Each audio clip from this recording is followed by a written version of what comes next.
Thank you. All right, I'd like to call this work session to order on AWWU proposed rates and fire charge changes. Let's go ahead and start with a roll call, please. Ms. Allard?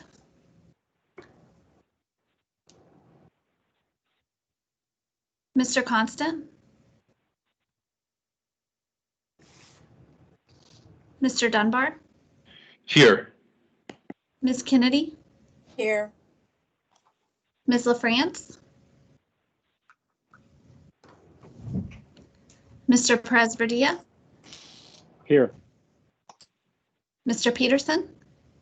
Present. Ms. Quinn Davidson? Mr. Rivera? Present. Mr. Weddleton? Here. Ms. Zolotel? Okay, thank you.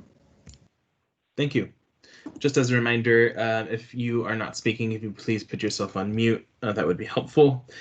So if members want to get in the queue, I just saw, for the record, Ms. Quinn Davidson has joined us. Again, as a reminder for the queue, please either put yourself in the chat, or if you can't access the chat, please text me. All right, so we're going to go ahead and move on to our presentation by AWWU. Go ahead. All right, thank you, members. This is Mark Corsentino, General Manager of AWWU. I've also got with me Grant Utrenkra, our Chief Financial Officer of the utility, Karen Bell, who will be giving our second 2/3 of the presentation. She's our Regulatory Affairs Manager, and also Heather Repfalco, who's also in our Regular Affairs Division. Because the topic of the presentation is going to be rates and proposed rate changes, then another topic, which is a rebate program. All three of these topics must go before the RCA, but before we go to the RCA, we also need administration and assembly approval. So we want to go through these three topics with you. The first one, which is a proposed rate increase, is also tied to our budget. So you'll see this presentation or some more information on this later. It's also the most time sensitive. The second topic, which is one that's been of interest with the assembly for a long period of time, is our fire protection charges, which relates to our cost of service analysis, which is revenue neutral, but it relates to how our rates are allocated across customers. And it's also a requirement that we have a cost of service analysis done on a regular basis by the RCA. And the final one, just a rebate program, tariff revision to ensure that some of our customers, where we're changing our water pressure zones, are able to be compensated or made whole, if you will, by some changes we're doing to our system that benefits them, all our customers overall, and the utility at large. So the first topic is the across-the-board rate increases we're proposing for 2021 next year. It's a combined rate increase of about 4.8%, so a 2% increase in water and an 8% increase in sewer. This is actually lower than what our revenue requirement study says we could. We're entitled to up to 3.5% on water and 11.5% on wastewater.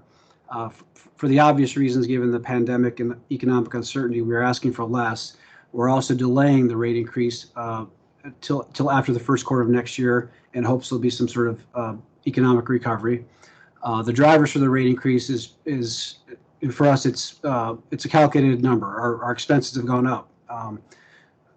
One of the biggest drivers in our expenses is our MUSA, our treatment expense, labor and depreciation, which a lot of that is tied to our plant service. When we do rehab, because we're a capital intensive utility, we increase our net book value, and that increases a lot of these other expenses. One of the biggest things we did on the wastewater side, which is why it's a larger rate increase, is we closed a long overdue plant rehab in Eagle River, a wastewater plant, which finally got a successful re-permit application from DEC, but it also had a major overhaul, which was, like I said, long overdue and needed.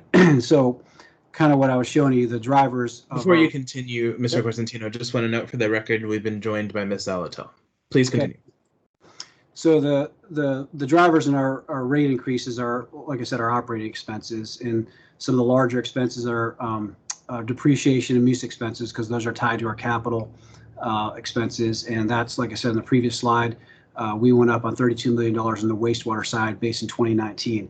And of note too, it's important to note that we bill in the arrears, so our rates next year are reflective of the 2019 expenses.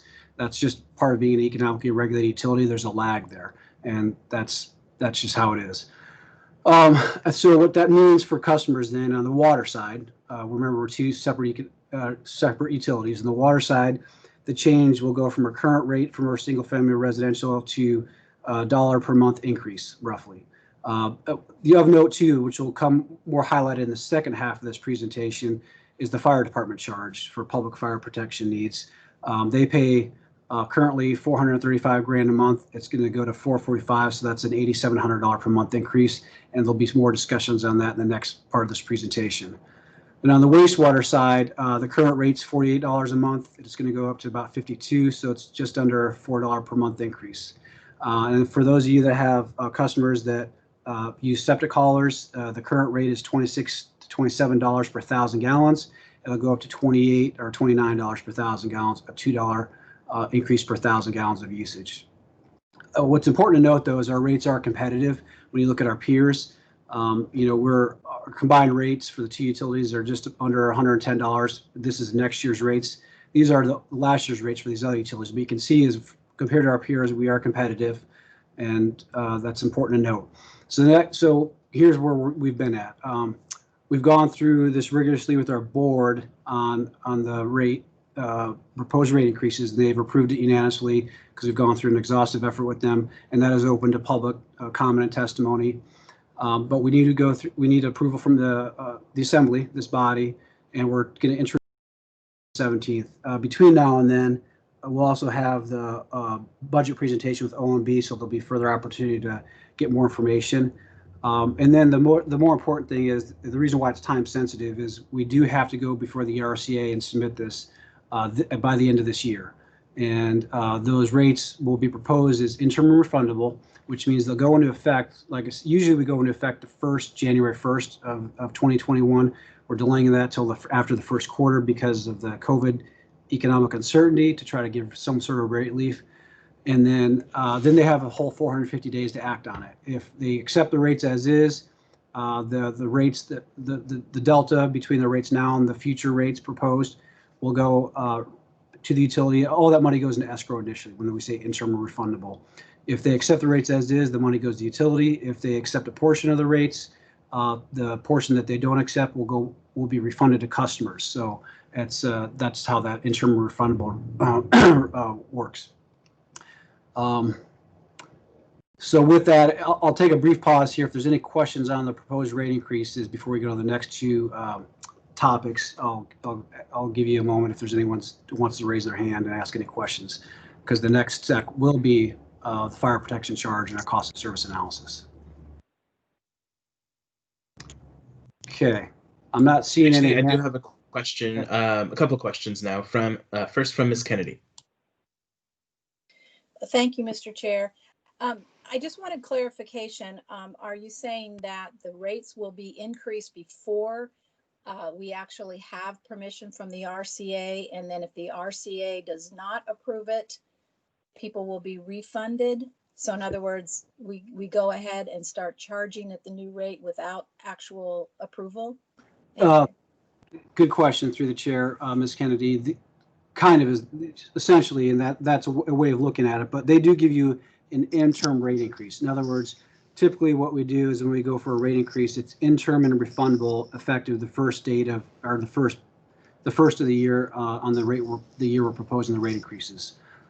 We're just we're delaying it by a whole quarter for rate impact. But to answer your question, yes, if they do take the full statutory time frame to go through the rates, it will be parts of the rates could be refundable. And that's normal. This is nothing new, but it may be new for some of you to see this, but that's a normal standard practice for all regulated utilities. And it's important to note the Regulatory Commission of Alaska goes through a very long process in all matters regarding rates. Like I said, it's up to 450 days. They're expensive. They're 6 figures plus, but they do a lot of diligence. There's interveners, public testimony, a number of things that occurred during the process. So, but at the end of the day, you are correct that parts of the rates could be refunded if they decide to not grant you the full rate increases. But again, that's normal, and we're prepared for that. Thank you. Appreciate the clarification and the fact that it's normal. So thank you. Thank you, Mr. Chair. Thank you. Mr. Weddleton.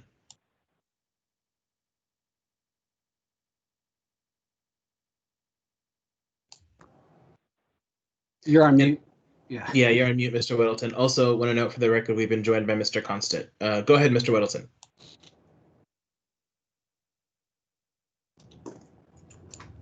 Okay, I'll go ahead and come back to him. Mr. Perez-Verdia.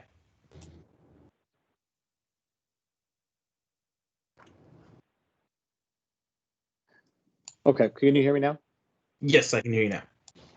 Great. I just want to go back to the rate increase, and you had mentioned that you were proposing a lower rate increase than you were able. What was the calculation you used to determine the rate increase you are actually seeking? Yeah, good question. Honestly, we're making some sacrifices and cuts, and, so we're going to have decreased revenues. And it was, I don't know if there's an easier way to, I'm going to ask for Karen to jump in here. If you want to elaborate on that, I think that's a simplified answer. Sure. Can you hear me okay? Yes. The calculation for the revenue requirement is a standard calculation. The decision to seek lower rates than what was justified was a management decision that went through our board as a matter of policy. And what we were focused on was using our long-range financial plan tool to ensure that we were not financially harming the utility and we're still meeting our financial metrics that have been set out by our board in order to maintain a AA bond rating. So we did look at that and chose to cut some expenses in 2021, as Mark Corsentino had mentioned, in order to make sure that we are considering the burden we're putting on our ratepayers in uncertain economic times while balancing the needs of the utility. Thank you, Mr. Chair. Thank you. Next, I have, want to note for the record, we've been joined by Ms. Allard. Mr. Constant, go ahead. Yeah, thank you. I very much apologize for missing. Could I get a 30-second recap of what I missed? Because this is a pretty important topic, and I'm the one who asked for this. Yeah, so Chris, real quickly, we just finished 3 topics we're going to talk to you guys about today. The proposed rate increases is the topic we just covered, which is the most time-sensitive one.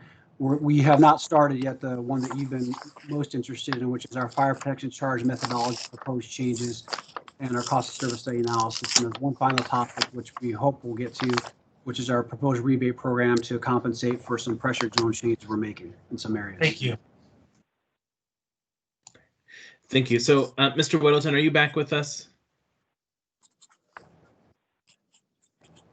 All right, we'll come back to him when he is able to speak again at the meeting. All right, please continue. All right, so at this point, I'm going to turn it over to Karen for the next 2 bullet items, major bullet items to talk about. As Chris had mentioned, there's been a long-term push by the Assembly to look at our fire protection charge. As you saw on one of those previous slides, it's about $400,000 a month of a charge, and it's a topic that cost of service will look at how you charge your customers those rates. Making sure it's equitable and fair and justifiable for all the customers. And so a cost of service study is done every so often. It's required by the RCA to be done every so often to make sure that happens, that the cost causer and the cost payer are reflective of one another. And so the cost of service analysis is done. And one of the charges in the cost of service analysis is the fire protection charge. And with that, I'm going to go ahead and put my phone on mute and turn it over to Karen to kind of give the presentation on the fire service charge.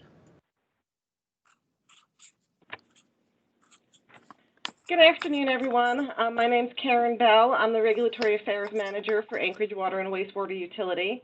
Mark, do you want to maintain control of the screen, or should I share my screen instead?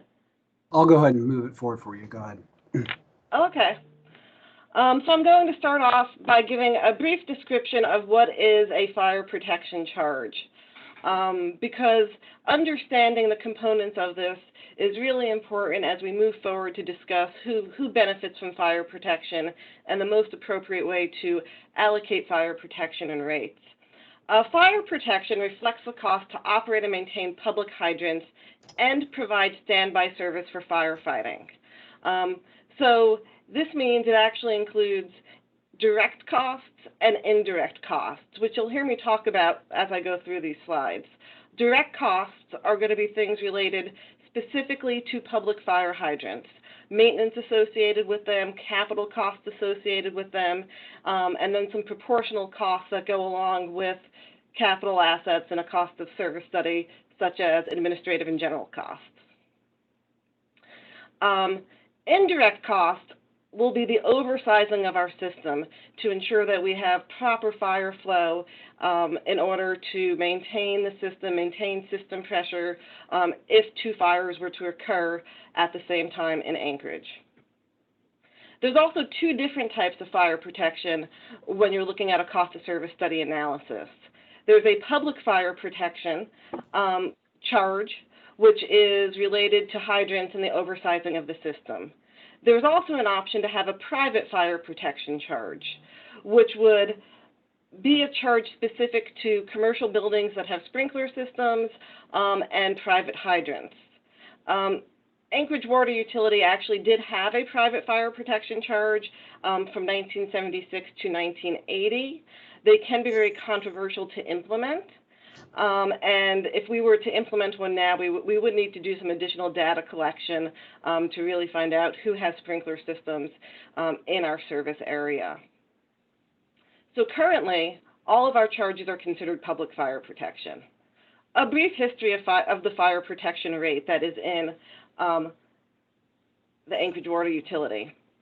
As I mentioned, prior to 1976, ratepayers paid for all fire protection.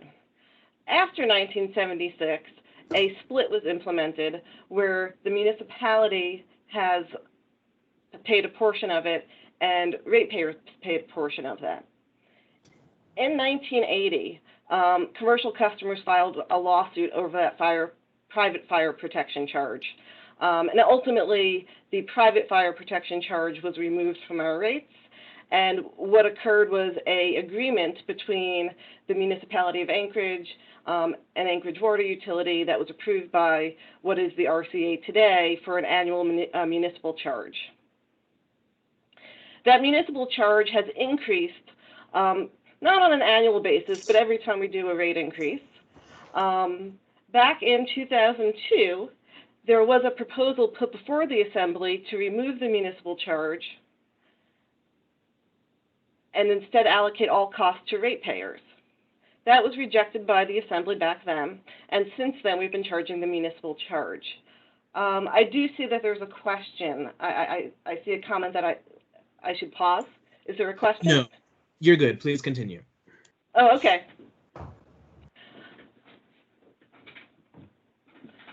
I want to point out some benchmarks for fire protection, because when Mark was talking about that charge of $400,000 a month, it does seem like a very large charge.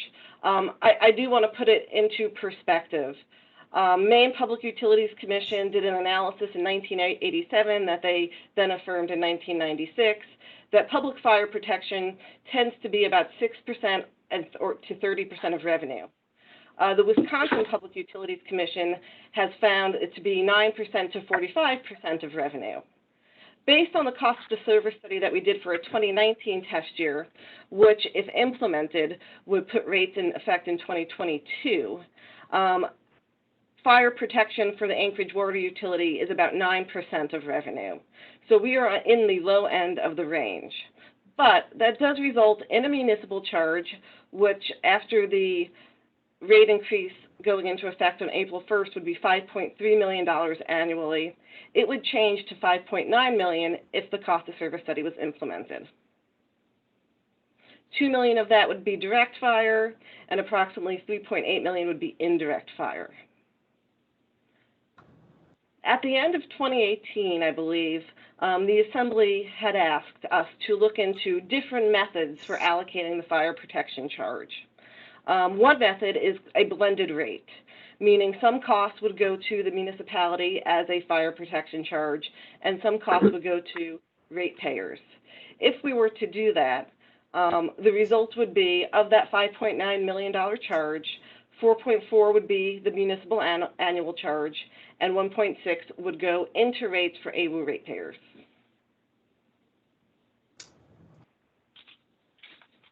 There are several options for allocating fire protection.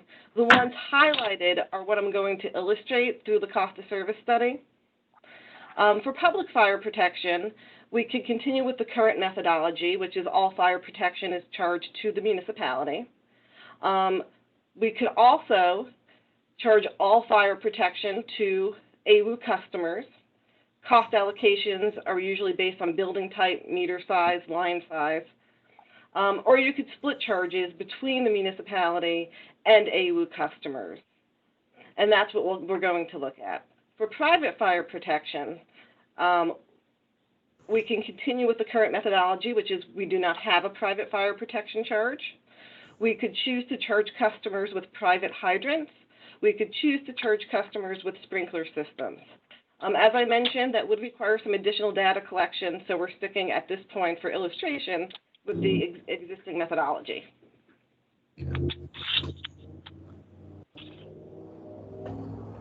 This slide is going to illustrate the impact of a blended rate for fire protection. Table 1 first looks at an initial allocation of total fire protection charges. The categories in column A tell us what the charges are, so direct related to hydrants, indirect upsizing for the system. Column B show us the results of the cost of service study and how much cost would be allocated to those categories. $2.1 million is related to direct hydrants. Once again, the majority of that is operation and maintenance of the hydrants. We are proposing to continue to charge that to AFD. The other portion would be the indirect. The total cost to be allocated for indirect fire protection would be $3.8 million. The proposal that we're looking at is allocating those indirect costs to both AFD and ratepayers, and that allocation would be based on the demand of line size on the system. And for AFD, what's driving their demand is the 6-inch line on public fire hydrants. And for AWWU ratepayers, what's driving their demand is the line size to their residence or commercial building. Table 2 then shows how we would allocate those costs if we were to take the allocation to AWWU ratepayers and then break it down by customer class. Column A in Table 2 shows the customer classes that we're looking at. Column B is just showing the number of accounts that we have, because this would be a per account charge. Column C and D is information supplied from AWWU's 2012 Water Master Plan. We are currently in the process of updating our Water Master Plan, and this information has not changed. But what this information reflects is the amount of water needed to put out fires in a certain type of structure. In order to perform the allocation for indirect fire costs, we use column C and D to determine how much demand would be put on the system for a fire in a single-family residence, a fire in a duplex, and so on. The column all the way to the right would show the annual ratepayer impact of this allocation. So single family would have the smallest portion of the allocation, and annually we would be paying about $16 a month. Whereas commercial, because they have larger line sizes and larger buildings, would be about $128 per year. Correct. Okay. Can you move to the next slide? There we go.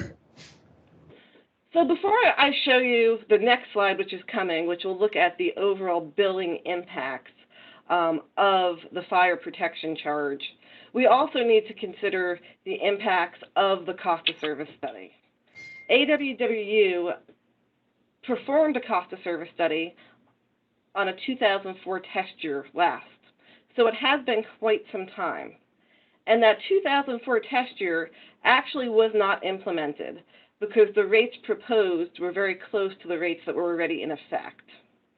So the last time a cost of service study was implemented for the water utility was in the early 1990s. The result of that much time passing is there's been a change in consumption trends, a change in peak demands, and also a change in the available information to AWWU to make decisions. So when we're looking at Table 3, we're looking at the impact of the cost of service study, if it was to be implemented, on the rates that we are proposing for 2021. In column A, we're going to look at our customer classes, and the first customer class that we come to is our single family. Single family customers, for the most part, are all unmetered customers for the water utility. There are a handful of customers that are combination of residential commercial that do have meters, but about 99% of our single family customers are unmetered. So this rate that you're seeing is based on our test meters that we have out in the field and their usage. And what you would notice between column B and C is that the rate for a single family customer per 1,000 gallons would go up from $5.68 to $8.34. And that's a 47% change. And what's driving that is really two things. The first thing that's driving that is our usage for single-family customers has decreased over time. So the base of our allocation has decreased while the costs remain the same. Back in 2004, the monthly average usage for a single-family residential customer was 7,200 gallons of water. This cost of service study is looking at 5,700 gallons of water per month for a single-family residential customer. So because that base has decreased, the rate itself has increased. The other thing that's driving that is single-family customers have the largest peak demand factor on the system. So they do get some more peaking costs than other customers. And a lot of this has to do with summertime activities, green space, things like that. Moving down to multifamily and mobile home, you'll see that we're proposing a rate of $5.59 per 1,000 gallons versus that rate of $5.68 that's currently in our revenue requirement study. The reason the rate for multifamily homes would be going down is because we now have the majority of our multifamily homes metered, and we have very good information to make a decision that tells us they're using significantly less water than what we're seeing being used by single-family homes and duplexes. Therefore, their rate would go down. Also, their peaking demands are somewhat different than single-family homes, mostly having to do with the difference in green space. The other thing I want to point out here is if you look at column C for 2019, all of those rates are the same for residential and commercial. They're all $5.68.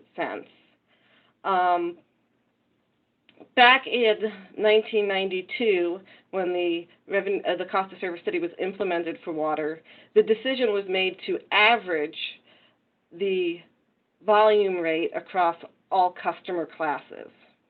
What we're proposing in column B is that we would use different rates for residential customers, multifamily mobile home, and then also commercial customers based on usage and based on demand. You'll see that commercial customers would have a greater rate than they do now, going from $6.49 to $5.68. And finally, that last row is the monthly customer charge. And this is another reason why you're seeing volume rates increase. The cost of service study shows that the monthly customer charge should be $9.81, which is a 33% decrease than what we're charging currently. The monthly customer charge is charged per account and reflects our fixed costs related to billing and customer service. Because we have not done a cost of service study in a while, and we have done across-the-board rate increases, this monthly customer charge has been increasing at the same rate as all of our other charges, when in fact, the majority of our rate increases have been driven by things related to variable costs, related to plant and service, things like chemicals, utilities, depreciation, MUSA. So customer charges should not have been increasing at the same rate, but is appropriate to do that with an across-the-board rate increase. A cost of service study would fix that allocation. But by having a lower customer charge on a monthly basis, we are taking about $3.3 million that we collect as a fixed rate and then moving that into variable costs.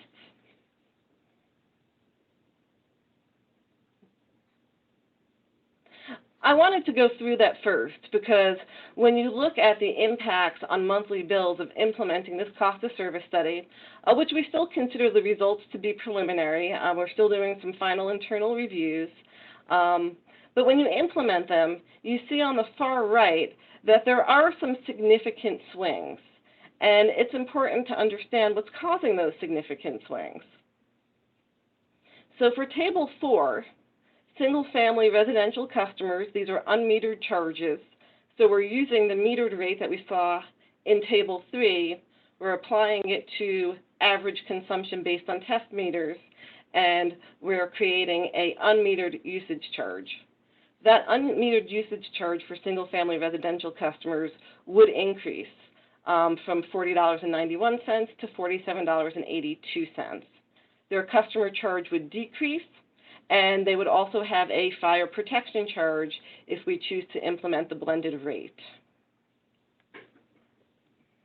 As you move down the customer classes in Table 3, you'll see that multifamily units, their overall costs will be decreasing. And the reason their costs will be decreasing is because instead of using an average rate across all customer classes, we are proposing to use a specific rate for each customer class. And when you're looking between column B and column G on these slides, you would notice that the 2019 test year is based on a consistent charge across all these customer classes, which results in a higher bill. Now, when we look at the impact of metered customers, which is in Table 5, we have residential metered customers. They would have the rate that we spoke about associated on Table 3 of $5.59. We require multifamily homes of 3 units or more to be metered. We do have some customers who are grandfathered in and do not have meters due to the expense it would take to put meters in their building, which is why we do have unmetered rates for those customers as well. But the majority of multifamily homes are metered and would be charged volume rates. So what you'll notice in Table 5 is for residential customers, because we're now applying a lower residential rate, overall, the impact of implementing the cost of service study would result in a decrease in charges on a monthly basis. For commercial customers, it would result in an increase due to the greater volume rate, as well as the fire charge being added to each account.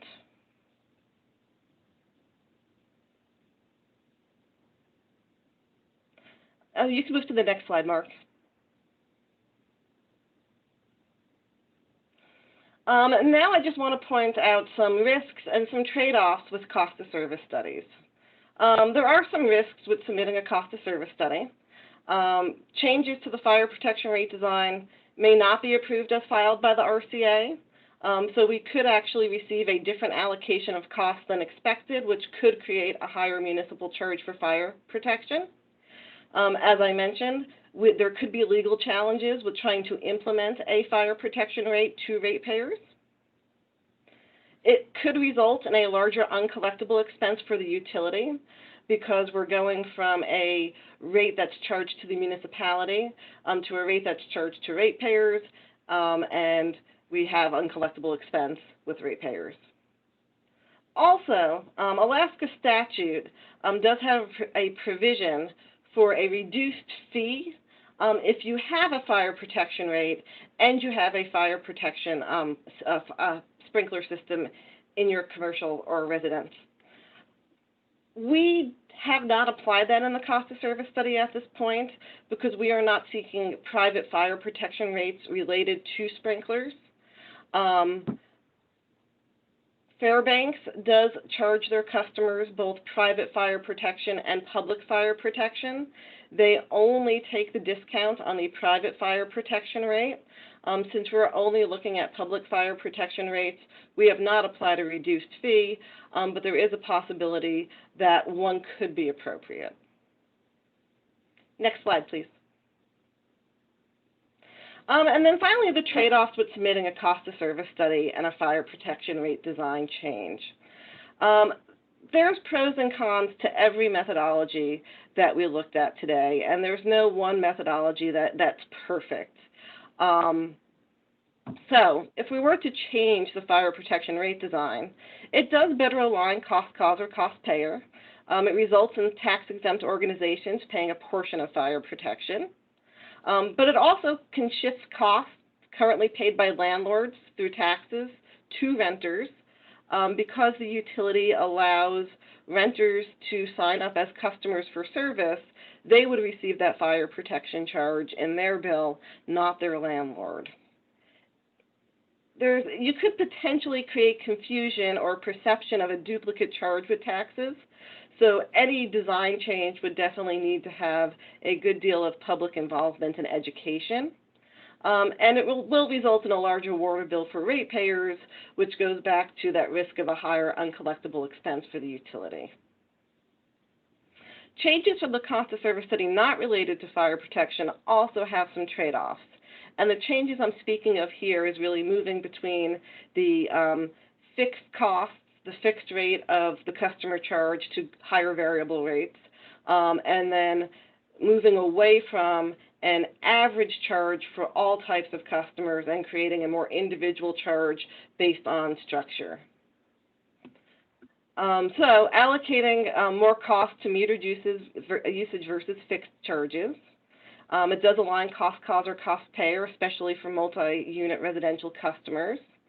It promotes conservation by shifting costs from fixed to variable rates. But it also can create a revenue deficiency for the utility if current commercial consumption trends persist. These are uncertain times, and the utility has seen some significant decreases in its commercial consumption since March, about 30% each month. These changes that we're looking at in these rates are based on 2019, and they're based on normal usage. So if commercial consumption trends persist into 2022, there is a risk that there could be a large revenue deficiency by shifting costs between fixed and variable.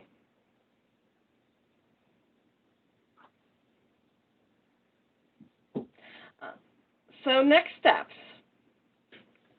We will be presenting the cost of service study results to the AWWU board at their public meeting on November 4th. Much like the revenue requirement study, approval is required by the Assembly. Rates must be approved by an ordinance. These should be introduced to the Assembly by December 8th to ensure approval by end of the year. The reason for this is using a test year older than 2019 for the cost of service studies, once we're in 2021, is against Alaska Administrative Code and could be rejected by the RCA. If there's a desire or interest to have more discussions on this topic, as we move into 2021, we would have to request a waiver to use a 2019 test year. 2020 is not really a normal year because of the consumption issues I spoke about, so there is some basis to do that, but there is a risk as well. Also, if we submit a cost of service study for water, we should also do one for wastewater, and we are currently working on the wastewater model to see the results. So we would like to come back to the Assembly in November to discuss the wastewater results as well. And then if pursued and approved by the Assembly, we do file it with the Regulatory Commission of Alaska. And it follows the same timeline as the revenue requirement study, with one major difference. There is no interim and refundable rate with a cost of service study because cost of service studies are revenue neutral. The justification for an interim and refundable rate with a revenue requirement study has to do with the fact that our rates are deficient to collect the amount of expenses that we have, and a revenue requirement study will increase our revenues. And that's why we ask for interim and refundable rates. Since a cost of service study is revenue neutral, there's really no justification that we would be harmed waiting the full timeline of 450 days. And that is all I have. Questions? Oh, sorry. Oh, actually, that's the next topic. Let's do questions on the cost of service study first. Great, thank you. So actually, first I'm going to turn it back to Mr. Weddleton. Did you have a question for the previous presentation, Mr. Weddleton?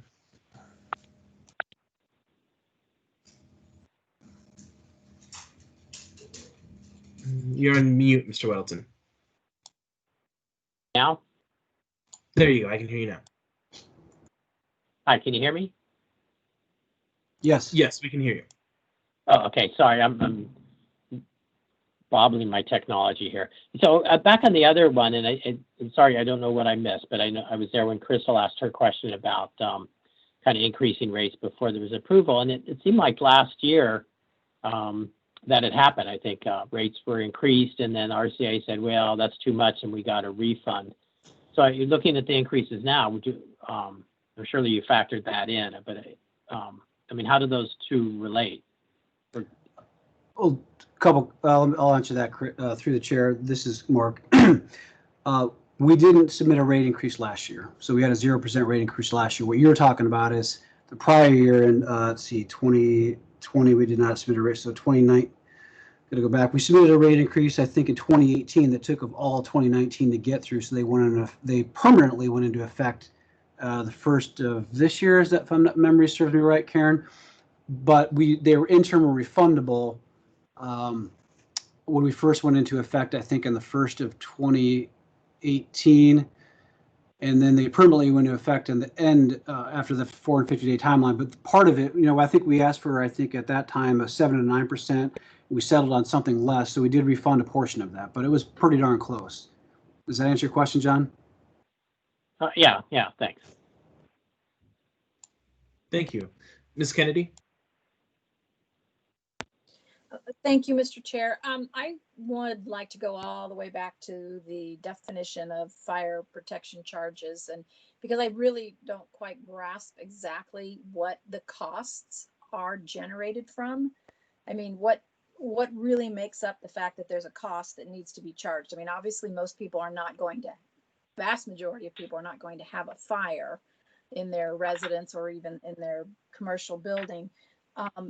So is this infrastructure, mechanic equipment, like pumping stations? I mean, what really creates these costs? Great.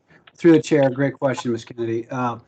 Yes, all that. So essentially, remember, as a water utility, our primary task is potable water service, safeguarding the public health and the environment through clean and reliable water and wastewater services. So potable water needs are our highest priority. Obviously, fire protection is an ancillary and benefit. And in order, we don't need huge water storage reservoirs or pumping stations with fire pumps or oversized water mains. All that stuff isn't necessary for just domestic use, but it is required for fire use. So it's really upsizing your infrastructure and paying that for standby fire service. You're right. There may never be a fire in an area, but if there is, we have to have the capacity and infrastructure in place to do that. And that is essentially the cost you're paying for fire protection.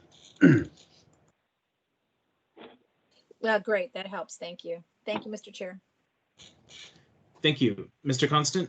Yeah, thanks. So for those of you who haven't been around altogether too long, this is one of those weird and interesting kind of moral dilemmas. The cost causer, cost payer issue comes up a lot in our conversations.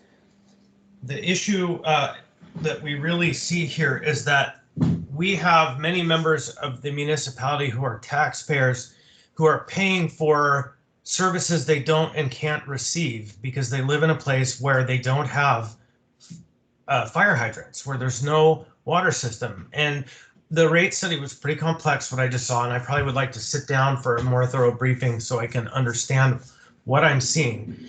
And what I don't gather from this is kind of an understanding of how many taxpayers there are that are underwriting the fire service area that they don't have the benefit for the fire protection charge, so that we can base a decision on this question basically on kind of a cost benefit analysis.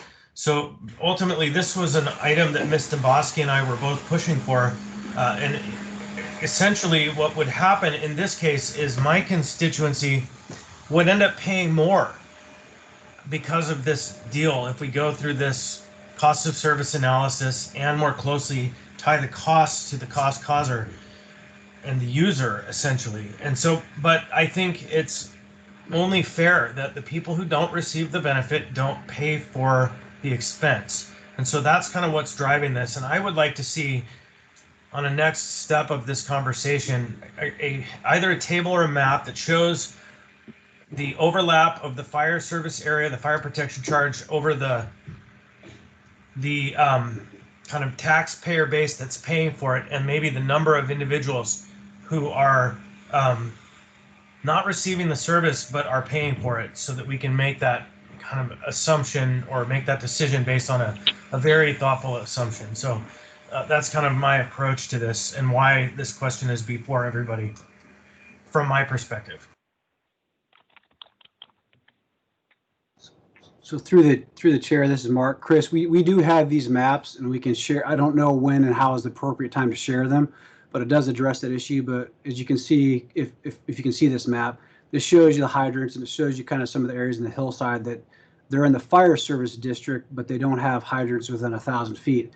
However, the part of the other argument is that if you're in the Anchorage Fire Service District, part of your insurance rating is based on your ISO score, which Anchorage has the highest fire service score, and 40% of that fire service score comes from potable or the water supply, which is the AWWU system. So you do get a benefit, some benefit. It's just you don't get as much benefit, and so that's why this methodology you've chosen tries to compensate for that discrepancy of you're not getting the full benefit, but you are getting still some. So that's where this is going. We can elaborate this further another time if need be, if you want to really take a deep look at this, but we do have that information available when it's appropriate. Yeah, thank you, Mark. And basically, I just want to communicate to those who weren't here when this question started that that's the gist of where this is derived from, is fairness. We just have to make sure that we aren't forcing taxpayers to pay for benefits that ratepayers are responsible for creating. Thank you. Mr. Whittleton? Oh, thanks. Can you hear me? Yes. Okay. Just following up on Chris's comment, I think that's was a good point. And we're also looking at reallocating the way we charge citywide, everyone, for EMT services and for fire services. So we've got it lopsided. So the fire, which is not as much of what the fire department does, is billed just to people in the fire service area, and the people outside of that area get full EMT at a real discounted rate. And I think we'll hopefully be adjusting that sometime in the next year. So it kind of ties in with this, getting the availability for water and hydrants and so on, also synced up with that, and it gets much closer to cost causer, cost payer. Thanks. Thank you. Just want to note for the record, Ms. Allard stated an excellent point, Mr. Constant. Thank you. Is there any further discussion before we move on to the third presentation? We have about 10 minutes left, so not much time. Okay, Karen, go for it. The last topic this afternoon is a tariff revision that we plan to put before the Assembly in the next couple of weeks. Our 2012 Water Master Plan identified a series of optimization projects for pressure zones within the AWWU service area. The issues with the pre-2012 water system were stranded assets, loops were incomplete, if there was a break, water couldn't flow from different directions, the distribution network was complex. The goal of the pressure zone consolidations is to eliminate failure points and enhance ability to move water in the case of breaks. So we are currently in the process of the 475 loop pressure zone conversion. This was first presented to the board, to the AWWU board in 2015 as part of the Water Master Plan. The project itself lowers the water pressure to properties located in Northeast Anchorage. It could impact properties with fire systems, and that's what the utility is currently evaluating. Pressure is dropping for parcels, but pressure is not dropping to the extent that we are moving anyone outside of the range of what's allowed in tariff. Our water tariff allows for a range of pressure between 40 and 100, and we are not moving anyone outside of that range. However, because pressure is dropping in the zone, some fire systems could be negatively impacted and become out of compliance with regulation. Because AWWU would be causing that, our proposal is to put a voluntary limited rebate program into tariff that would rebate eligible properties with sprinkler systems that are no longer compliant up to $35,000 of eligible costs. Any work that is incomplete must be approved by the utility beforehand to be eligible. Work must be complete and documentation submitted to get the rebate. And AWWU will not provide rebates for systems that are already out of compliance. So the purpose really of the rebate program is the sprinkler system was in compliance, we took an action on the system, forced the system out of compliance, and those are the customers who will have to retrofit their systems, and the customers we're looking to rebate. The utility implemented a similar program in 2016. However, that program mostly impacted residential customers who had to install in-home PRVs in their system. The rebate program so far, well, it's not a program yet, but the utility has identified 38 buildings that have sprinkler systems that could be impacted. 25 have been analyzed by the utility, 14 still need to be analyzed, and 5 buildings have been found to be out of compliance if the pressure changes. There are over 2,000 parcels in the area that would be impacted. AWWU is planning on doing a public outreach program to identify any other parcels that may have sprinkler systems. So there could be more than the 38 buildings that we're discussing, but right now we are aware of 38 buildings that could be impacted. In order to put the rebate program into tariff, it first needs to be approved by our board, and it was approved unanimously on October 7th. Then by municipal code, the tariff change needs to be approved by the Assembly by resolution. We are targeting a date of November 3rd to bring that to the Assembly. And then if it's approved by the Assembly, it would go to the Regulatory Commission of Alaska. The timeline for tariff changes is far less than it is for rate studies. It's 180 days, but most of the time tariff changes are resolved after about 45 days. And there's typically no hearing requirements with a tariff change. So we are seeking approval, or will be seeking approval, to put this rebate program into tariff to apply a rebate to any impacted customers. And that's it. Thank you. Questions? All right, I have a few folks in the queue for you, starting with Mr. Dunbar. Thank you. So 2 questions. First, before the retrofit, will there be any buildings that are dangerous because of this? Because their fire sprinklers basically won't be working or working properly, and so they are at higher risk for, for a fire. That's my first question. The second is, could you reiterate why exactly you are doing this? Because I didn't quite follow your logic, so I'd like to hear that again. Through the chair, this is Mark. Yes, good question. I'll answer the second question first because I gotta think about the first question. I'm not sure I fully understood it. The second question is, we're doing this as as kind of Karen alluded to in our 2012 master plan, which is our long-term master planning effort, we've taken over kind of, I look at Eagle River as the classic case. The community of Eagle River, we acquired a lot of little private systems. They were not integrated very well. They're not synchronized. So you had a lot of failure points. You had a lot of small different pressure systems. This opens it up. The pressure systems, we're making them larger, so they're intertied better, so you have reliability. Stranded assets like a reservoir, in this case 475 in particular, we've got a very large reservoir, 5 million gallon reservoir in the pressure zone, but we can't use it to benefit more customers. It's limited benefit to all our customers. This opens it up to benefit a lot more customers. So enhanced fire protection, enhanced break mitigation, helps us in emergencies like earthquakes. So there's a huge benefit for doing this to the customers and utility both. It simplifies our system. We can get rid of some of our assets. So that's the general purpose and why. But in order to consolidate pressure systems, there's going to be pressure changes. We did some where we had to have increased pressure and some where we've decreased pressure. There's a consequence of both actions. We got to the best of our ability, make our customers whole if we're going to put them out of compliance with plumbing code. And in this case, I think that gets to your first question. They should be in compliance with code now, some of these buildings. If they are not, then we can't do anything to help them further. If they are in compliance now, and by us changing our pressure, we put them out of compliance, we will make them whole. Does that answer your question? Well, no, because if we put them out of compliance, what does that mean? Compliance is supposed to have some kind of result, not be an end into itself. So presumably compliance is tied in some way to safety when it comes to sprinklers. So if they're out of compliance, what does that mean exactly?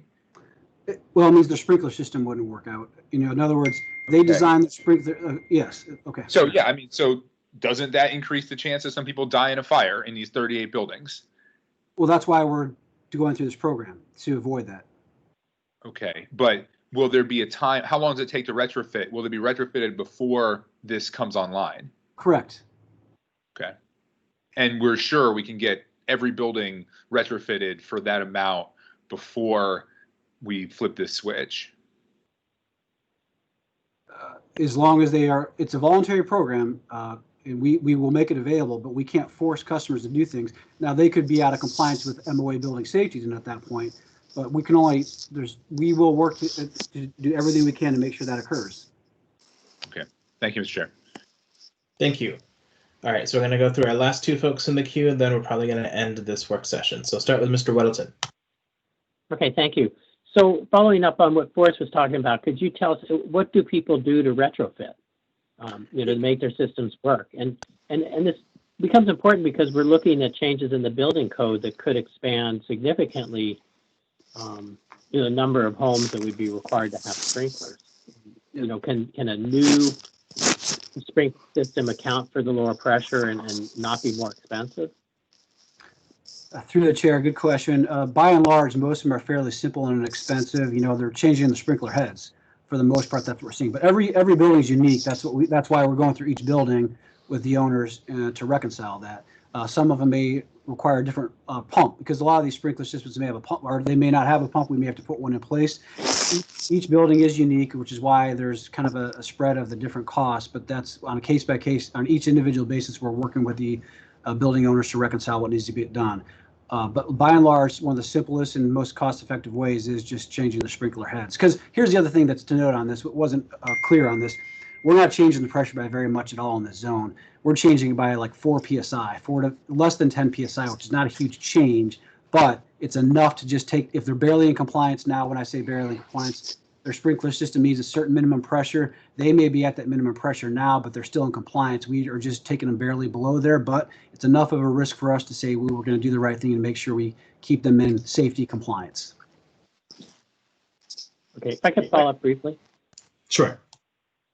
Okay, so Mark, it sounds like this is a new concept to me, and it's interesting. But have you done this before successfully?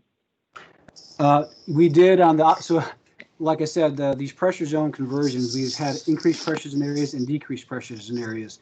There was areas where we increased pressure. So per code, most appliances are rated for 80 PSI. And if we brought them above 80 PSI back in 2016, we offered a PRV rebate program, which allowed them, we paid for them to put in a pressure regulating valve in their house to keep their pressure in code compliance if we put them out of compliance.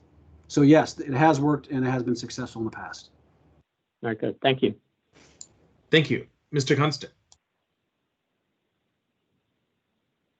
Thank you. I know this is very likely an answer is no, but we're contemplating requiring sprinklers in certain forms of construction. But if I recall correctly, that's off of our system, not on our system, right? Or is it houses that are more than certain feet away from our hydrants? And so it raises the question of, are we creating a system where we're going to require people to buy into a sprinkler system and then charge them after?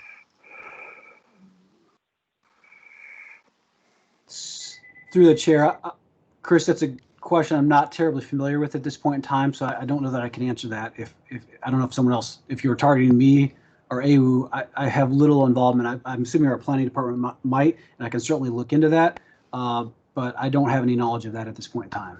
Yeah, thanks. It's certainly a big question that we have and have had a number of work sessions. It's an update of the building code. And so I don't know who should take lead on figuring out the crosswalk between these two, if there is one or if there isn't one. It's a fire service question. All right, thank you. All right, with that, thanks to AWWU for the presentations, and I'm going to go ahead and close this work session. Thank you.